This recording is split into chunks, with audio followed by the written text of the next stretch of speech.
Welcome to PlotLines, where we'll use our over 30 years of experience in real estate communications to uncover the real stories behind real estate. I'm Heather Crowell. And I'm Britni Acriveau. Dive in with us as we invite guests to break down the ever-changing landscapes of real estate together.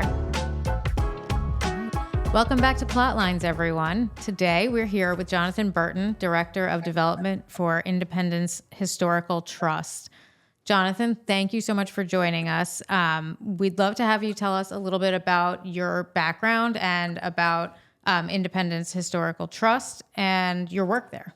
Sure. Thank you. And thanks for having me. Again, Jonathan, I'm a lifelong Philadelphian. I currently work for the Independence Historical Trust. We are the philanthropic partner or the Friends Group to Independence National Historical Park. We are actually the first Friends Group of any national park in the entire National Park Service system. Oh, wow. And what we do is we raise private and public dollars to enhance any of the programming or the infrastructure projects, historic preservation projects at Philadelphia's National Park. Awesome.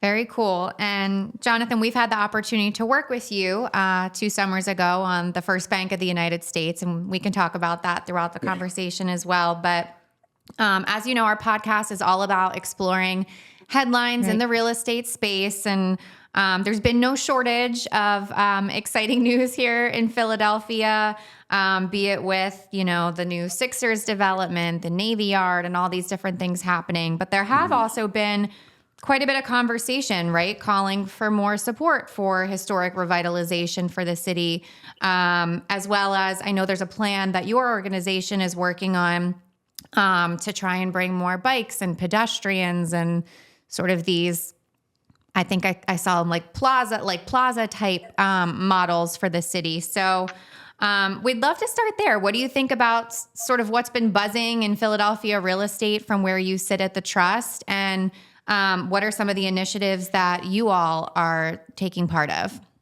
Yeah, no, that's a great question. We're with the trust in the national park. We're at the center of Philadelphia's cultural tourism that we have. We have millions of people that come to the city of Philadelphia to learn about American democracy, the start of our country, things like that. And it's all centered right there in the historic district. And so being that we thrive on cultural tourism, we have the most iconic cultural park in the National Park Service system.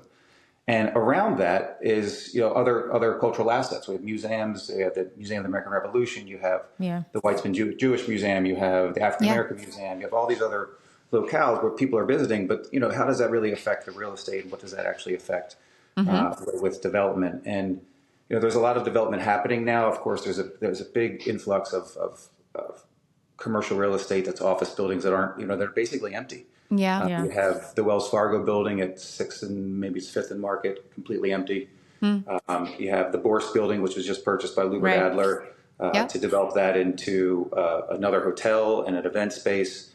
So things are still happening in the real estate markets around the national park, and cultural tourism is essentially the driver for that. So, okay, so you have a lot of experience in preserving these historic buildings and developing them. So can you tell us a little bit about the nuances between developing a historically preserved site versus what folks in the traditional real estate development sector might be thinking about? Well, preserving historic landmarks it's an entirely different ballgame compared to developing new, of course. Right. Depending on the building's landmark status, and by that I mean is it designated locally, it could be designated at the state level or even nationally. Okay. And that will basically determine the path forward for the restoration and the needs and the desires of others who even want to fund it. So some of these structures, they even have localized easements where you can't necessarily fix or develop something on the front facade because it has an easement from maybe the Preservation Alliance of Philadelphia, something like that, or the Pennsylvania Historical Museums Commissions, and even the National Park Service. They have all the nationally registered properties. Right. So I'm gonna ask a follow-up question to that because in a former life we confronted that. So where do you think, where do you sit in terms of balancing that preservation with potentially a lack of development, like a lack of interest in developing a property because there are certain things like a facade that in certain sectors of real estate are more important than others, like retail, right? And like where do you sit on like the balance, how cities can balance that? Well, cities can balance that by enacting laws from their historic commissions to, tax codes perhaps to incentivize adaptive reuse versus, Yeah. or also, more stringent laws or restrictions on knocking building down. Philadelphia is not one of the better cities for that. Like I think New Orleans is one of the best Okay. cities that has historic preservation practices built into the city codes. Interesting. But there's an appetite. There's certainly an appetite to do it. It's just obviously going to be more costly for an adaptive reuse project as opposed to tearing something down Yeah. and building new. I'll go back to Lubert Adler. They're restoring the boards. They're about to begin that project, but they're also doing the Bellevue Hotel on Broad Street. Right. That is an extensive project that they're working on. I think they bought it in 2019, maybe. It's a huge, Yeah. Side note, my office used to be in the Bellevue. Really, yeah. Years And ago, it's, it had I think it was basically retail space that was vacant, and the sporting club was vacant once the pandemic hit. All the office space was vacant. I don't know how the hotel was doing, but not well. So Lubert Adler's has the ability to buy it with pennies on the dollar to redevelop the entire structure, create another luxury hotel, have residences in there. So bringing in residents too is part of city planning. That I'm a believer in, and is having more density. Okay.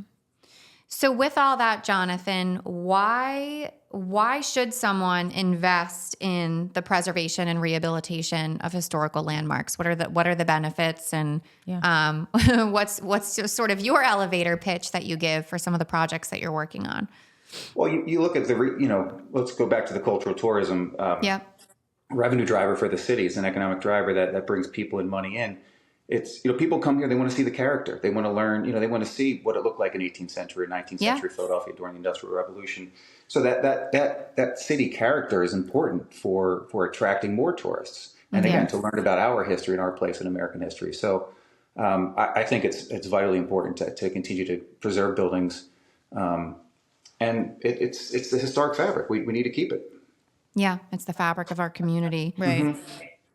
And as I mentioned in the beginning, Jonathan, I know you all have this plan, right? I think it's the Historical Philadelphia Vision Framework Plan, if I have that right, that the INHT is part of. Tell us more about that and what that entails for what you're proposing. So about 4 years ago, us, the Trust, we took initial steps really to address the district's challenges by convening partners to develop more of the vision framework, as we call it, for the district. Even when you need to brand the district better, in my opinion, but that's a whole other story. But the vision framework is essentially an actionable roadmap for realizing the shared vision for the historic district's public realm. And we want to prioritize pedestrian mobility and neighborhood connectivity. We have, the I-95 cap now. When we created this project in 2020, the cap was still just kind of over I-95 was just a dream. But now it's happening, right? Right. So how do we connect the national park and Old City to the cap and therefore the waterfront? How do we then connect that to Franklin Square and Chinatown? And now development on Market East, which is look like it's happening with the Sixers Arena. You have a hotel proposed at 8th and Market, and other residential units being built there I believe between 9th and 10th on Market. So creating that density and then connecting it all with pedestrian access and safety is essentially the impetus of the project. Okay. Now, I guess it was around last fall, so about a year ago, the Philadelphia Visitor Center Corporation, they reconvened what we call now the Historic District Partners. It's all of the cultural institutions that are on and around the mall, Independence Mall. Okay. It's really re-energized the coalition with, I think it's about 50 organizations. Wow. And we've gotten together to meet bi-monthly to work on a plan like this and work on also programming and things like that. So now the trust started in 2020, and now we want to broaden it out to the partners. And Catherine Ott-Lovell, the CEO at the Visitor Center, is a big partner in that. Yeah. That makes sense. And it sounds really excited that part of the city has always felt a little disconnected and not mobile, right? Like it doesn't feel like you can walk from Market East No, to the independent. It's 3 blocks away from 8th to 5th, right? But it Right. never felt like I just want to mosey on down to. So I think that plan makes a ton of sense. And that's a great point because I think Philadelphians, now that I've been working with the National Park or alongside the National Park as their nonprofit partner for a couple of years, Philadelphians don't go to Independence National Historical Park. They Right. don't go. They look at it as that. Oh, that's where the tourists go. Yeah, Stay away yeah. from there. Or we'll go there only when we have a visitor from out of town or something like that. Right. So Yeah, the trust has been working with the local communities, Old City, Society Hill. How do we make sure that the residents feel connected to this place? Because Yeah. it's a very special. Again, people Yeah, come of from all over the course. world. Right. We had 3 million visitors last year, which is down from pre-pandemic levels. We're about 4 to 4.5 million visitors a year. They're coming from all over the world to come see Yeah. this, but Philadelphians stay away. Right. And Right. that's where the role that the trust has and some other partners like Historic Philadelphia Incorporated, how do we activate the space for the residents and not only think about it as a tourist destination? Yeah, makes total sense. Yeah, that's great. That's key. So for a project like that, do you, or maybe any of your projects, what type of investors invest in this, the restoration or preservation of historical buildings or reinvention like you're talking about? Yeah, that's a great question because it's always the problem is the funding aspect of it. Yeah, yeah. So being a nonprofit, we'll seek individual donors, we'll seek foundations. William Penn Foundation, the Connolly Foundation have supported us in the past, and then state dollars. We need to look at the state of Pennsylvania and some of their initiatives with their DCED programs.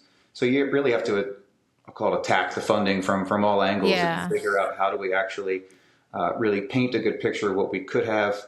And most importantly, you need to, and I think the trust can do a better job at this, is involve the public a little bit more. Like, what does the public want to see? What do the urban planners and civic designers say? Yeah. So our next phases, I think, are really involving the public around us and also our partners a little bit more. Yeah. And maybe even the developers, like the local developers, because I would think that they're interested as well. Absolutely. Lubert Adler, they're our donors. Connecting everything. Yeah. Full transparency. They do donate to the trust for some of our projects. Yeah, that makes sense. But when you have that mind frame where you want to preserve a building, you don't want to just knock down the Bellevue and build a new. Right. So you understand that character that a building can bring to the exterior and the interior. And, those like-minded individuals are also going to be, your prospects for donating to other historic preservation projects. Yeah, that makes sense. Okay. Yeah, of course. So, Jonathan, you've mentioned a few, but what are some of the biggest projects that the trust is focused on right now? Well, you're intimately familiar with the First Bank of the United States restoration project. That is in full restoration mode. Very exciting. We have the Bedwell Company is contracted with the National Park Service to restore the First Bank of the United States that was built 1797. So that will be, we're told the construction will be done in February 2026. So I'll tack on at least another 3 months to that. So we're hoping just to in have time at least, for the anniversary, right? Exactly. Exactly. We just completed the Bicentennial Bell Garden at 3rd and Walnut Streets. We displayed the bell that Queen Elizabeth II and the people of England gave to America for our bicentennial in 1976. Oh, wow. That's in a gorgeous new garden. And even the plant list is even curated. So they're plants that were traded between the UK and the US in the 18th and 19th centuries. Oh, wow. That's awesome. So it's a nice new green space. We are hoping to have Prince Edward come in the spring of next year to fully dedicate it. Oh, that would be cool. A fundraising event around it. Yeah. Very exciting. So we have that. Tamanend Plaza. So Chief Tamanend was the leader of the Lenni Lenape tribe that formed a peaceful land treaty with William Penn when he came in 1682 and established Philadelphia in the Commonwealth of Pennsylvania. There's a statue of Chief Tamanend at Front and Market Streets, and we are now in the process with the Philadelphia Streets Department and their Otis Department to create a pedestrian-friendly plaza at 2nd and Market Streets that will kind of be a capstone to the city's Market Street Road Diet project that they're working on, that they're about to break ground on. So they're taking Market Street between 5th and 2nd and going from 4 lanes, 2 in each direction, to 1 lane in each direction. Oh, okay. So bike lanes, planters will be the delineators between the bike lanes and the street, which as opposed to those plastic delineators that don't really do anything.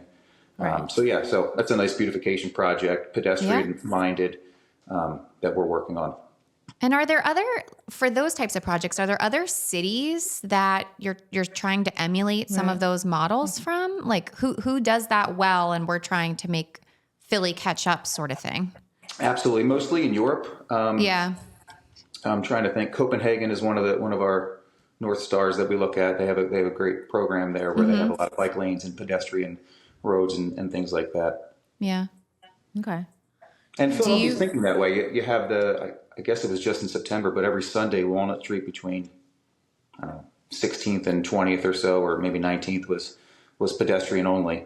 Oh, nice. Sundays for a few hours out of the day. And, if you look at the pictures and you look at the anecdotal reports, it was a huge success. Yeah, I'm sure. Yeah, that's great. Mm-hmm. Do you, this is a little off the beaten path, but have you worked on any projects where something just really unique or special was uncovered, or a challenge that you faced? Like, I can only imagine that buildings built in the 1700s that maybe haven't been touched in a long time have something interesting lurking inside of them. Yeah, well, the first bank was delayed a little bit because we're building a visitor entrance on the west side, so we don't obstruct the beautiful front facade of the first bank, which is a National Historic Landmark. So when the construction company was going to start the dig and start the foundation fill with the soil, they realized that it was so close to Dock Creek, which was a pretty famous creek in the 18th century. Oh, wow. That even the borings that they didn't really produce how much water and what was down there. So we had a long delay, actually. Oh, wow. But we're back at it now. We're back at it. Yeah. Awesome. Okay. And we do hire archaeologists on all of our projects, by the way. That's mandated by the National Park Service. So there's always an archaeologist on staff and going through the project to make sure if we find anything. Nice. Amazing. And then, Jonathan, I know you all have been gearing up for the 250th anniversary of America in 2026. Yep.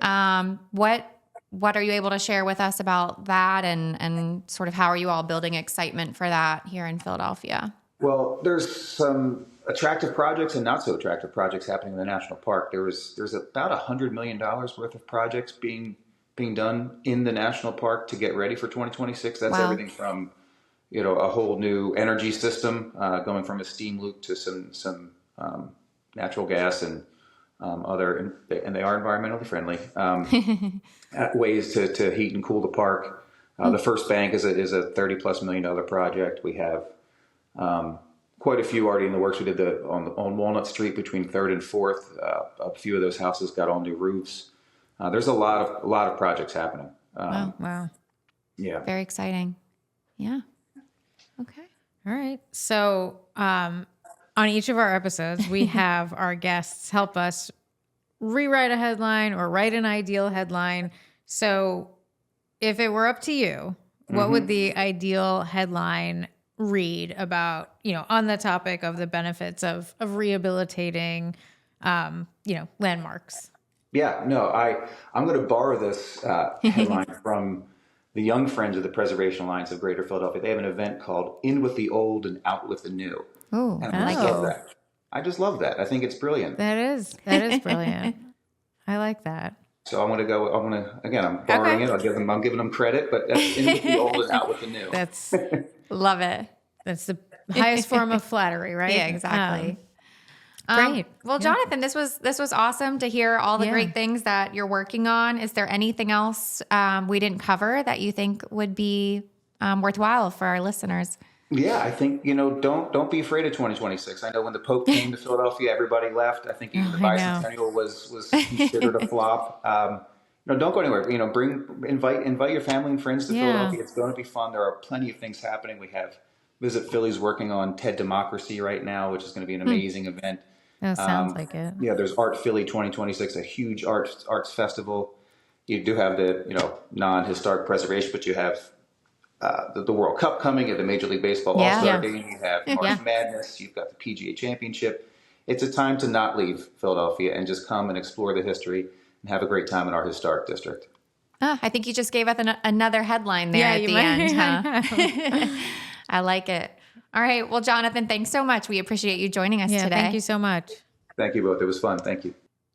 All right. So that was far more interesting than I expected it to be. Yeah, right. I'll just throw it out there. I think when people think about like preservation and history and you don't necessarily think about it in this like real estate realm or in the realm of like city planning, right? Because when you're not in the preservation side of things, you're just developing, but you may not be thinking about the fact that 2 blocks away there's this like historic landmark that now your new modern building just is juxtaposed to. So how do you connect those two? I agree. It's so interesting. And even as like Philadelphians ourselves, we take for granted all of the amazing things that Jonathan even just mentioned. Kind of makes me want to get my son and go down there and check everything out. My kids have learned about the Liberty Bell and they have the last time they were there, they were like 2. So like, why aren't we enjoying these things in our own city? Exactly. And there's some really cool things coming up with the anniversary and these projects. As I mentioned, we got to work with Jonathan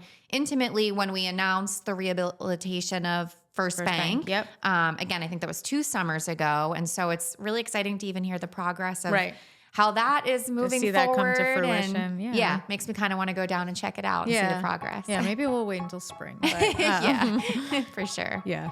All right. That's great. It's fun. Another great episode. Thank you all for joining us. This podcast is a production of Gregory FCA. If you enjoyed our discussion, please subscribe wherever you listen to podcasts